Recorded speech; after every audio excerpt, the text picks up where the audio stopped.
اللہ کا ذکر اور اللہ کا خوف، یہ روزے کی حالت میں یہ دو چیزیں اگر آپ کے ساتھ ساتھ چل رہی ہیں تو آپ دیکھیں کہ روزہ آپ کا ایسا تزکیہ کر دے گا کہ اللہ تبارک و تعالی واقعتاً آپ کو اپنے سچے بندوں میں شامل کر دے گا۔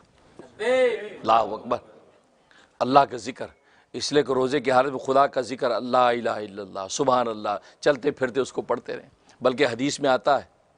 کہ جب روزے معاشر میں اہل معاشر اٹھیں گے تو جب چلیں گے تو لا الہ الا اللہ ان کے آگے آگے چلے گا، عذاب سے بچانے کے لیے آگے آگے لا الہ الا اللہ چلے گا آگے،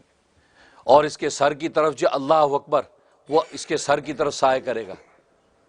اور سبحان اللہ اس کے دائیں طرف چلے گا، الحمدللہ اس کے بائیں طرف چلے گا،